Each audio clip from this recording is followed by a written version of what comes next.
Bismillahirrahmanirrahim. His Excellency Dr. Tariq Banuri, Chairman, Higher Education Commission of Pakistan. Her Excellency, at the official launch ceremony of Higher Education System Strengthening Activity Project, commonly referred as HESSA.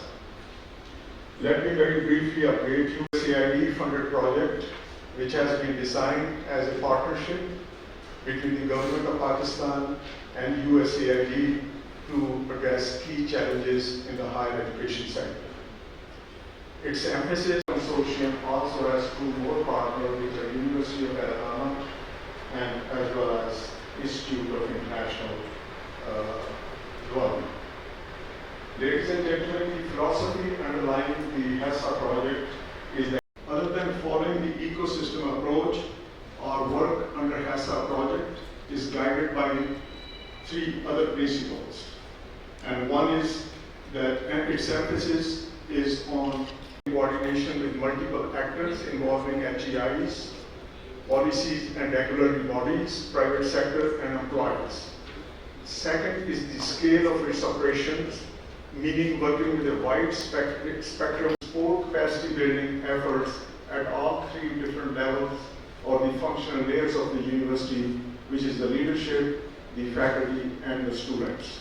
With an emphasis on strength universities, introducing the HESSA project to the leadership of the partner universities, completion of baseline studies of all 15 universities, and preparation and finalization of the implementation notes.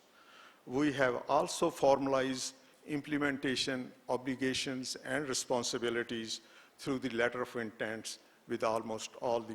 Over the next 3 months, we are all set to implement 4 technical training workshops, 3 international study tours. Several of these workshops are not one-time event, as usually is the case, but will be subject to virtual follow-up for sustaining their impact.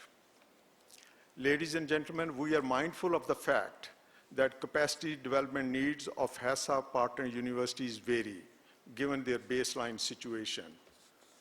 So one-size-fit training program will not work for all the universities. Therefore, from second year onwards, we intend to improve and fine-tune our interventions to better serve individual HEIs, different clusters within the HESSA partner universities, and overall program needs. The baseline studies we completed provides us a good understanding of the strengths and weaknesses of different universities. So we are going to use this analysis for 2 purposes. First, for internalizing the implementation of best practices among all the HESSA partner universities, and then secondly, using the strengths of certain universities which are good in certain area to enable them to help the other universities which are in need of help.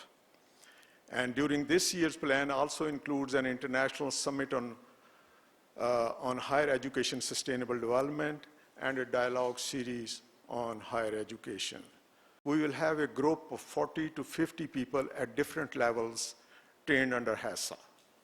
We are hoping that several of them will be able to play the role of master trainers and champions of best practices at their own campuses, ensure the sustainability. Last but not the least, the training material developed under HESSA project will be available to all universities in the country. In the nutshell, the objectives and implementation strategy of HESSA project emphasizes one important point, and that point, ladies and gentlemen, and deliver a speech and show the commitment from the Ministry of Federal Education. But as you know, that the business in the government is sometimes such that you are called at the last minute to very important meetings and forums, so she has regretted to come. Now coming to the project and the ministry's priorities and commitments, we all know that for the past maybe 1 is budgeting as well as the leadership issues.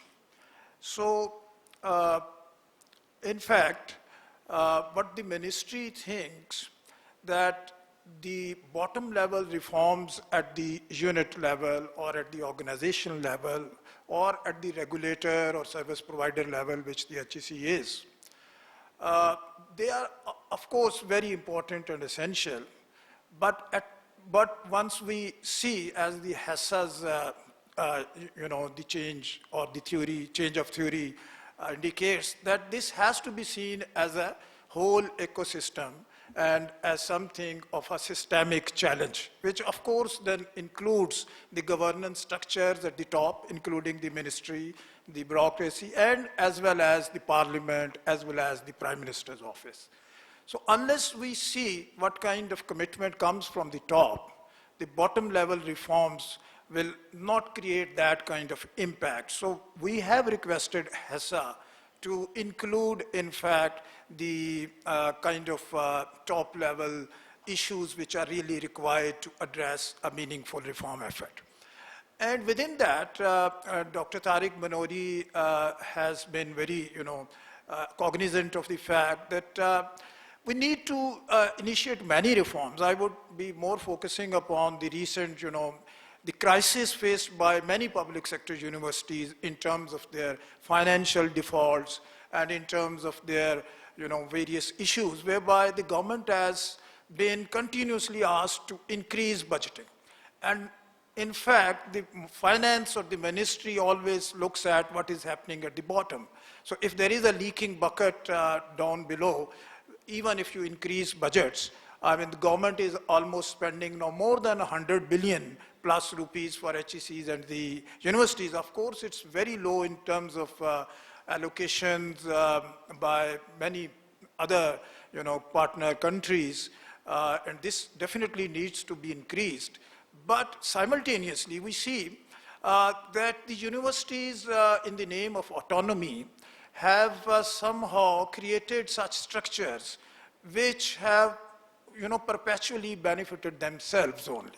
So in the name of autonomy, we see there's a lot of, appointments, lower level staff appointments. And if we see what is the ratio of the teaching staff versus professionals can come in the board of governors and can take quick decisions on that. And once, the independent boards can run those kinds of institutions, perhaps they can better come up with investment policies, the kind of public-private partnerships. I'm not an expert to comment upon the product which the universities are producing, but of course, we do know that the market needs are definitely different and the products coming from the universities are different. Just to quote one example, that the ministry is also running a professional training program, the NAVTech program, which we call. And there we only run short-term trainings programs, enhancing skills of the, participants. We recently introduced some high-end quality training programs in AI or, in terms of other, even e-commerce trainings and these kinds of trainings which were really meant for the youth and all that. But we were surprised that the graduates or even the PhD candidates from very, very even good universities were actually participating in those trainings, which would indicate the kind of their proficiency or competency standards which they were having, even getting PhDs or even passing out the graduate and master's programs. And there were hundreds, not only, a few of them. In Pakistan. There's a long history of collaboration with USAID in this regard. As you know, some of our best institutions were supported by USAID in the early years. Dr. Akbar Zaidi is sitting here. His institution, the IBA, received strong support for USAID. It has turned out to be one of the best institutions in Pakistan. Similarly, LUMS was supported in its early years by the USAID support. The University of Agriculture in Islamabad and generally our agriculture research and education system provided support. And that also, these are all success stories. So we are very grateful for this long history of collaboration. More recently, there was the Center for Advanced Studies project in which a number of institutions were selected. One of them is represented here, namely at NUST, the Center for Advanced Studies on Engineering.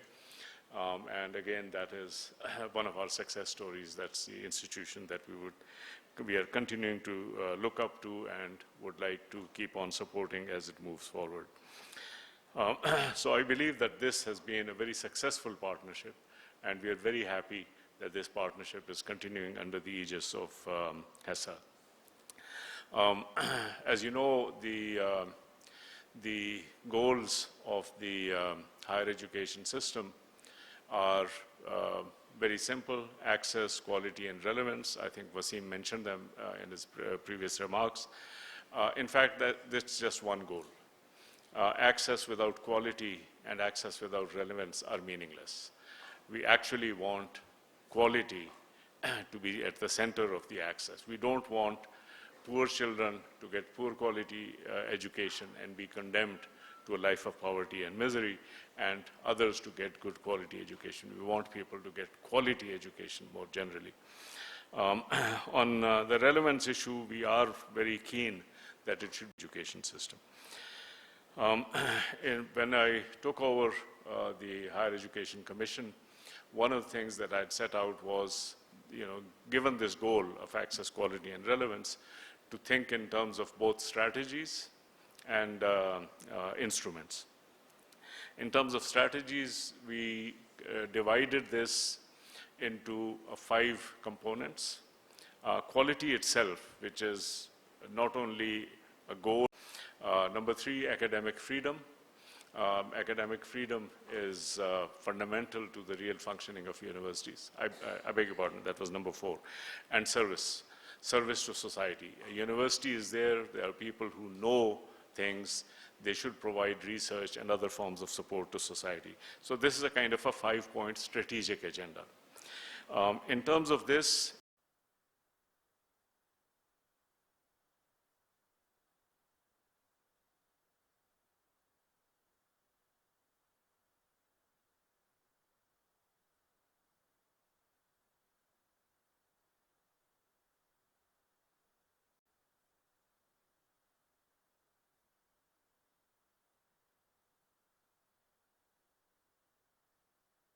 she wasn't able to join us this morning.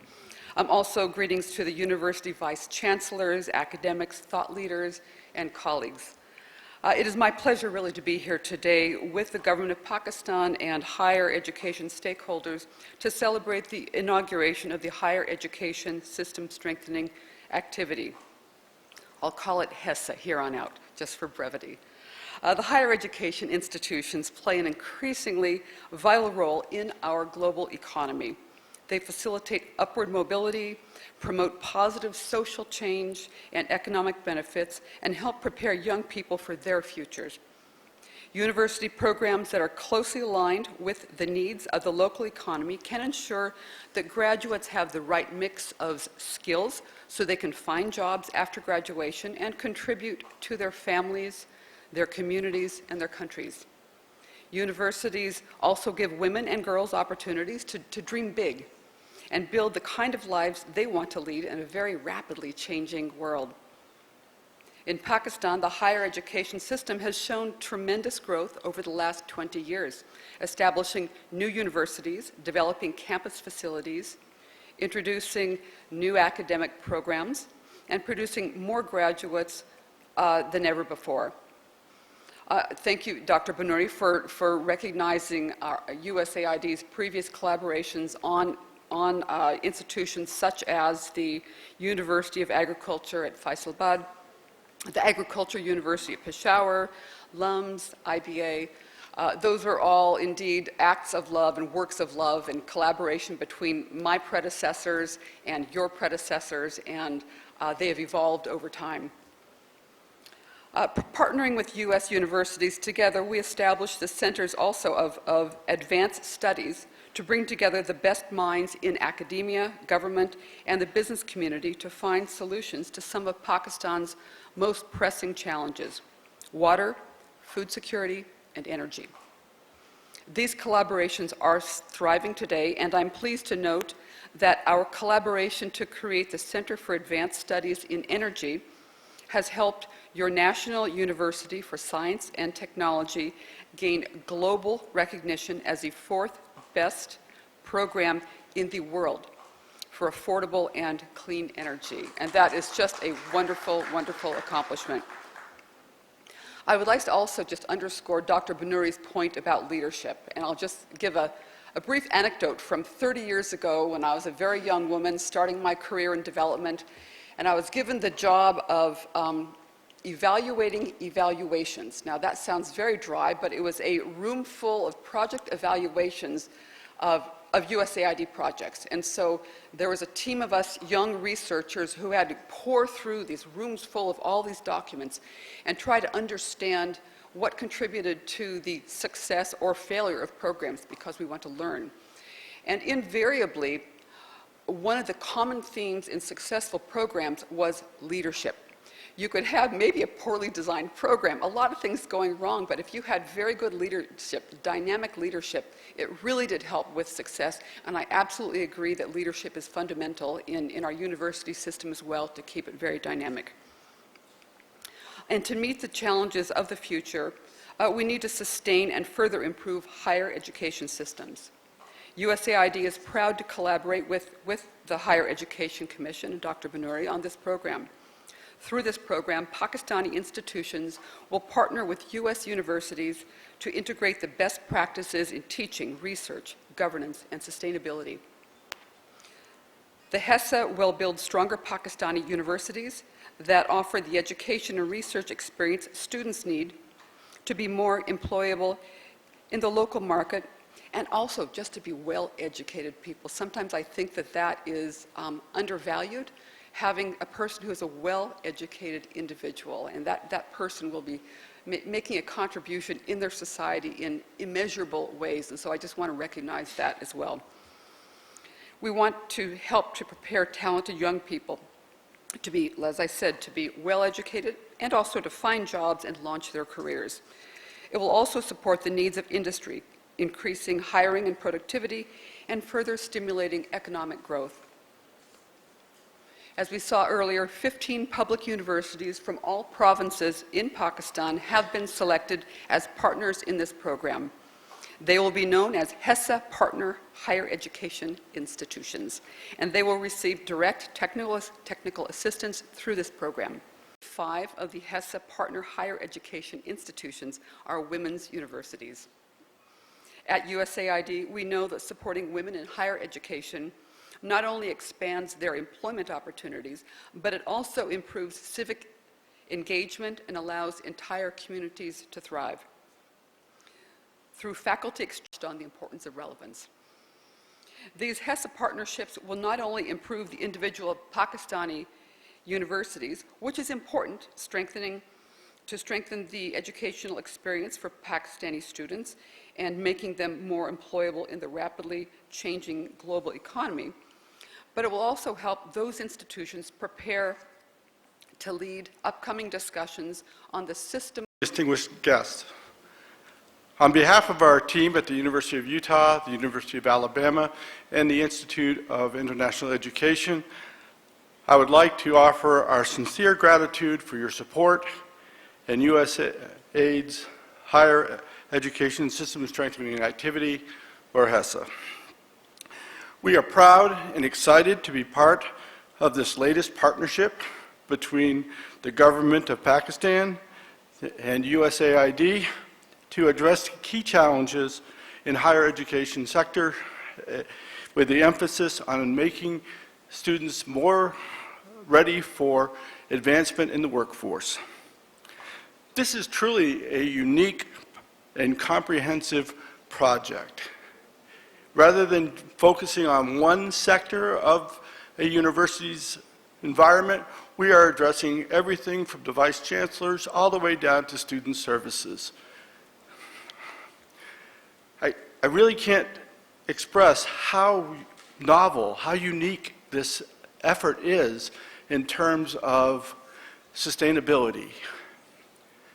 When we develop Across the system, we will be developing leaders at the faculty level that will ultimately become chairs, deans, and vice chancellors in the future.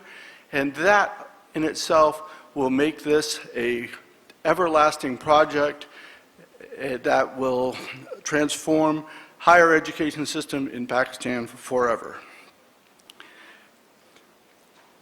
We will work on quality technical and communication capabilities. We will focus on relevance to market needs and critical thinking skills. And across the curriculum, across the faculty, across the folks that are doing the advising, the scheduling of courses, and the entire workforce. We look forward to working with HEC and the 15 universities selected to be part of this important project. But as also mentioned, all of the materials that we develop will be available to any university in Pakistan. And so it's going to have far-reaching implications beyond just the 15 universities. Concurrent to this official inauguration, we are wrapping up the third day of our first training program with the department chairs. I am delighted to talk about the inclusiveness. We have 45 department chairs, 22 of which are female. That is a tremendous contribution to we have universities from all the provinces. The most of the four is four, with KPK and one with GB, and also, of course, with Punjabs and Balochistan and Islamabad. So, in wrapping up, let me once again express our thanks to USAID